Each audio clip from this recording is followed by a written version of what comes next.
अरे भाग्यवान, मैंने सारे कपड़े धो दिए हैं। तुम जल्दी से वहाँ से एक कपड़े का गट्ठर ले आओ। हाँ हाँ, अभी लेकर आती हूँ। धोबी की पत्नी कपड़े का गट्ठर सिर पर रखती है और मंगलू की तरफ चल पड़ती है। तभी अचानक से उसका पैर जमीन पर पड़े एक पत्थर से टकराता है। बेचारी के जमीन पर गिरते ही मंगलू अपनी पत्नी को उठाने के लिए उसके पास जाता है। अरे भाग्यवान, तुम कैसे गिर गई? तुम्हें ध्यान से चलना चाहिए था। अजी, आप मेरे चलने को क्या दोष देते हो? जो किस्मत में लिखा होता है वही होता है। काश हमारा भी एक पुत्र होता तो यह कार्य मुझे नहीं करना पड़ता, वह हमारी मदद करवाता। लेकिन यह सब बोलकर क्या फायदा? हमारे जीवन में पुत्र का सुख कभी नहीं लिखा। अरे भाग्यवान, तुम दुखी मत हो। यदि ईश्वर ने चाहा तो हमारा पुत्र अवश्य होगा।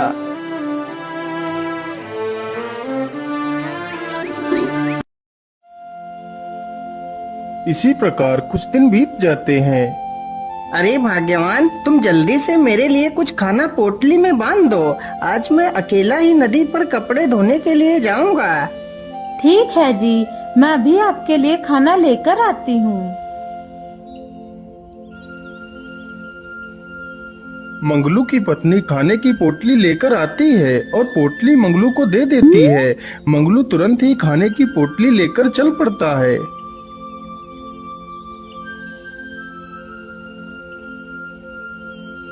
मंगलू नदी के किनारे पहुंचकर फिर से अपने काम में लग जाता है।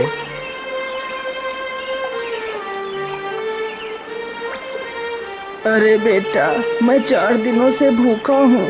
कृपा कर मुझे कुछ खाने को दे दीजिए। हाँ हाँ बाबा, क्यों नहीं, आप वहीं पर रुकिए। मैं अभी आपके लिए कुछ खाने को लाता हूँ।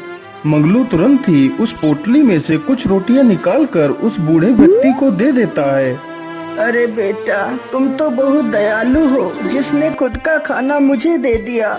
मैं तुमसे बहुत प्रसन्न हूँ। इसलिए बेटा, तुम मुझसे जो भी मांगो वो मैं तुम्हें दे सकता हूँ। मुझे भोलेनाथ का आशीर्वाद है। मैं तुम्हें जो भी आशीर्वाद दूंगा वह कभी विफल नहीं होगा।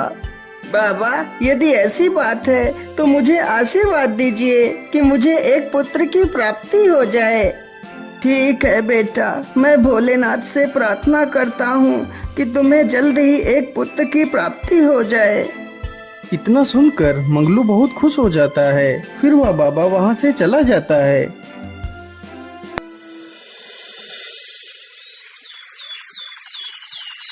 कुछ दिनों में ही मंगलू के घर में एक सुंदर से पुत्र ने जन्म लिया, जिसका नाम मंगलू ने राजकुमार रखा था।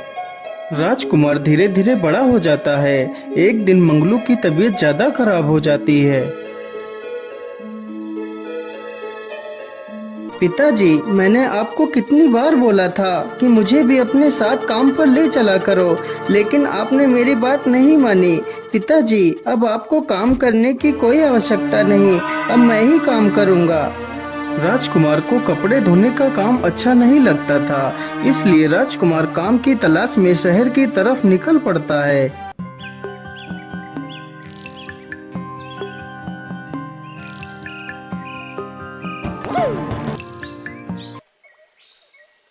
अरे ओ लड़के, रुक जा। कहाँ जा रहा है तू?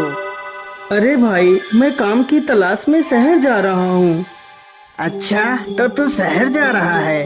चल जल्दी से, तेरे पास जो भी है वो निकाल कर मुझे दे दे, नहीं तो हम तुझे मार डालेंगे। लेकिन मेरे पास तो कुछ भी नहीं है, मैं तुम्हें क्या दूं? इतना सुनते ही वह दोनों चोर राजकुमार पर टूट पड़ते हैं। राजकुमार भी बहुत बहादुर था, उसने अकेले ही दोनों चोरों को धूल चटा दी। तभी वहां पर राजा के सैनिक आ जाते हैं। अरे वाह युवक, तुम तो कितने बहादुर हो। तुमने तो अकेले ही इन दुष्ट चोरों को धूल चटा दी। तुम कौन हो बहादुर इंसान? फिर राजकुमार अपनी पूरी कहानी उन दोनों सैनिकों को सुनाता है। अरे वाह राजकुमार, तुम तो कितने वीर हो। हमारे महाराज को आप जैसे वीरों की आवश्यकता है। चलो हमारे साथ, हम तुम्हें राजा से मिलवाते हैं। राजा तुम्हें जरूर नौकरी पर रख लेंगे।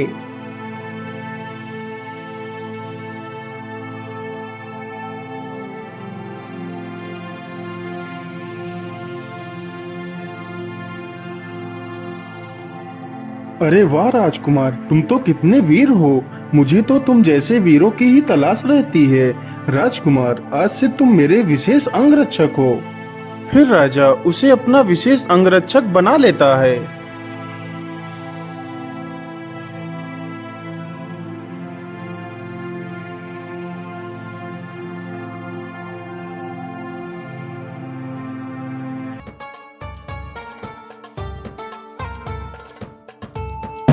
राजकुमार की टकरार राजा की पुत्री चंद्रलेखा से हो जाती है। चंद्रलेखा दिखने में बहुत खूबसूरत थी। राजकुमार चंद्रलेखा की सुंदरता को देखता ही रहता है और चंद्रलेखा भी राजकुमार को देखती ही रहती है।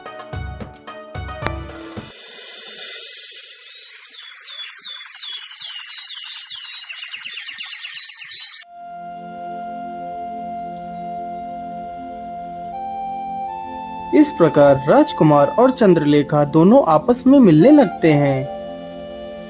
दोनों आपस में बात कर ही रहे थे कि तभी राजा का सैनिक राजकुमार और चंद्रलेखा को देख लेता है और सारी बात राजा को बता देता है।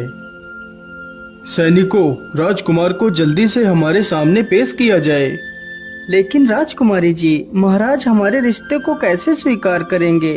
आप एक राजकुमारी हो और मैं आपका नौकर, भला हमारा रिश्ता कैसे हो सकता है? राजकुमार, जल्दी से चलो, तुम्हें महाराज ने बुलाया है।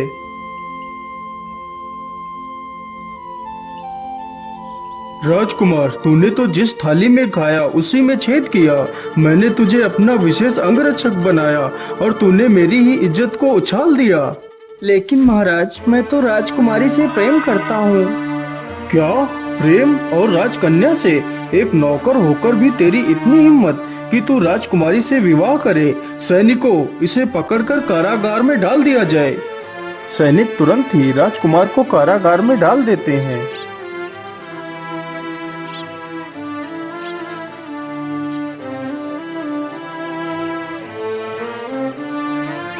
आप लोग चिंता मत करिए, मैं आपको कुछ स्वर्ण मुद्राएं देता हूँ। आप फसल को दोबारा से बोइए।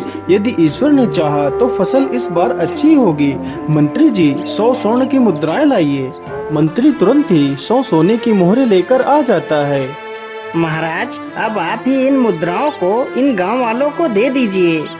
राजा जैसे ही सिंहासन से नीचे उतरता है, तभी अचानक से राजा का पैर फिसल जाता है और राजा जमीन पर गिर पड़ता है। सभी लोग जल्दी से राजा को बिस्तर पर लिटाते हैं। अरे महाराज, ये क्या हो गया आपको? हे प्रभु, ये क्या अनर्थ कर दिया? महारानी जी, आप परेशान न होइए, बस थोड़ा सा बुरा वक्त है। यदि ईश्वर ने चाहा तो यह बुरा वक्त भी जल्दी ही कट जाएगा।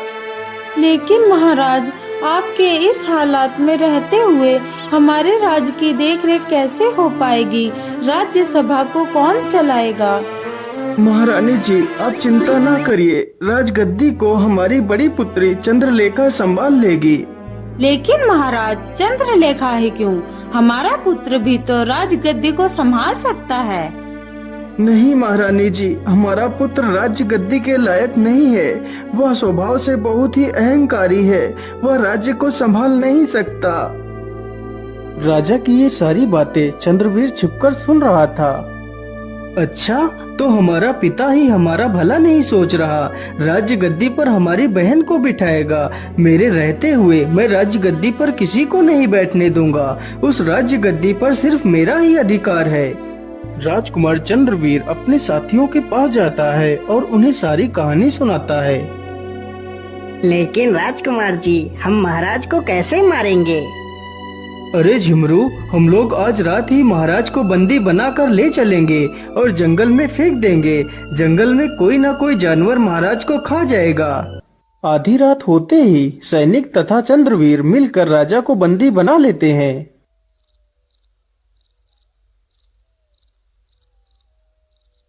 अरे भैया, आप ये क्या कर रहे हैं? पिताजी को कहाँ ले जा रहे हैं? पिताजी को छोड़ दो। अरे तू हट जा, नहीं तो मैं तुझे भी मार डालूंगा। क्या करूं? पिताजी को कैसे बचाऊं? मैं ऐसा करती हूँ, जल्दी से राजकुमार के पास जाती हूँ, वही पिताजी को बचा सकते हैं। इतना सोचकर चंद्रलेखा तुरंत ही राजकुमार के पास जाती है और सारी कहानी राजकुमार को सुना देती है। लेकिन चंद्रलेखा, मैं तो इस कारागार में बंद हूँ, मैं भला क्या ही कर सकता हूँ। राजकुमार जी, आप चिंता ना करिए, मैं अभी जेल का दरवाजा खोल देती हूँ। चंद्रलेखा जल्दी से जाती है और कारागार की चाबी लेकर आ जाती है। फिर वह कारागार का दरवाजा खोल देती है और राजकुमार को बाहर निकाल लेती है। फिर वे दोनों जंगल की तरफ चले जाते हैं।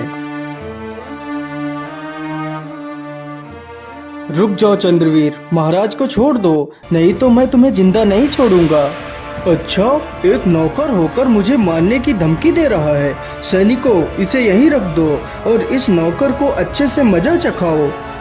सारे सैनिक राजकुमार पर टूट पड़ते हैं। कुछ ही देर में राजकुमार सारे सैनिकों को धूल चटा देता है।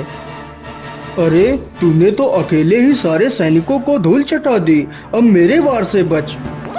कुछ ही देर में राजकुमार चंद्रवीर को भी परास्त कर देता है और महाराज को बचा लेता है।